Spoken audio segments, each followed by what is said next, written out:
दोस्तों मेरे फोन पे के अंदर 4 बैंक अकाउंट ऐड किए हुए हैं, जिसमें से आप एक देख रहे हैं एक पर प्राइमरी लिखा हुआ है। इसका मतलब क्या है वो समझिए, फिर प्राइमरी चेंज कैसे करना है बताता हूँ। इसका मतलब है कि जब भी आप अपना फोन पे नंबर किसी को देंगे और वो पैसे आपको सेंड करेगा तो आपके प्राइमरी बैंक में आएंगे। और जब भी आप किसी को पैसे सेंड करना चाहेंगे तो सबसे पहले जो बैंक पॉपअप होता है ना अमाउंट डालने के बाद, वो आपका प्राइमरी बैंक होगा। अगर आप ये करने के बाद भी पैसे आपके प्राइमरी अकाउंट में नहीं आ रहे तो उसका रीजन भी बताऊंगा, तो वीडियो के अंत तक बने रहिए। अब सबसे पहले प्राइमरी कैसे सेट करना है वो मैं आपको दिखा देता हूँ। फोन पे ओपन कर लो। ओपन करने के बाद अपनी फोटो पे यहाँ पे टैप करो। इसके बाद आपको जाना है मैनेज पेमेंट्स पे। मैनेज पेमेंट में जाने के बाद थोड़ा सा स्क्रॉल करोगे, मोर ऑप्शंस में आपको यूपीआई बैंक अकाउंट दिखाई देगा, यहाँ पर क्लिक करो। यहाँ पर टैप करने के बाद आपको दिखाई दे रहे हैं आपके सारे बैंक अकाउंट जो भी आपने अभी तक ऐड किए हैं। जिस बैंक को आप प्राइमरी बनाना चाहते हो, मान के चलिए मैं एक्सिस बैंक को प्राइमरी बनाना चाहता हूँ, तो मैं इस पर टैप करूंगा। यहाँ पर आने के बाद आपको सबसे ऊपरी बटन दिखाई देगा सेट एज प्राइमरी। आपको सिंपली इस पर टच कर देना है। जैसे ही इस पर आप टच करते हैं बोलेगा are you sure you want to change that your default bank account.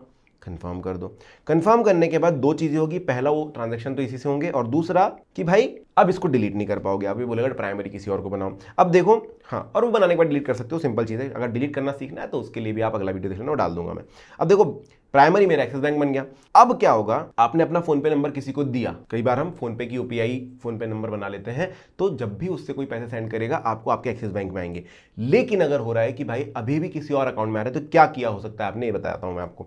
तो हो सकता है आपने जब यूपीआई आईडी किसी को दी, आपने यहाँ से क्यूआर निकाला और आपने जब यूपीआई आईडी दी, तो आपने देखिए हर एक बैंक की अलग यूपीआई आईडी बनती है। यहाँ पर आप देखेंगे अलग यूपीआई आईडी मिलेगी आपको, यहाँ पर देखेंगे अलग मिलेगी। यहाँ पर देखिए @ के बाद AXL है, यहाँ पर YBL है, अगले बैंक में -2 है, यहाँ पर फिर से नंबर @YBL है। तो ये आपने हो सकता है कि यूपीआई आईडी ये वाली दे दियो, उस बैंक की पर्टिकुलर दे दियो, तो फिर प्राइमरी करके कुछ फर्क नहीं पड़ेगा। तो आप क्या कर सकते हो कि आप उन्हें बोलो कि फोन पे पर कॉन्टैक्ट ढूंढ और उसके बाद पैसे सेंड कर, तकलीफ नहीं जाएगी। और अगर पुराने ट्रांजेक्शंस फोन पे के किसी अदर बैंक के साथ चल रहे हैं तो भी वो चीज हो सकती है। तो आप उन्हें नया क्यूआर दे दीजिए, और क्यूआर देना बहुत सिंपल है। ये फोटो है, फोटो पे क्लिक करो, क्यूआर कोड से यूपीआई आईडी पे क्लिक करो, और जिस बैंक का क्यूआर आप देना चाहते हो दे दो।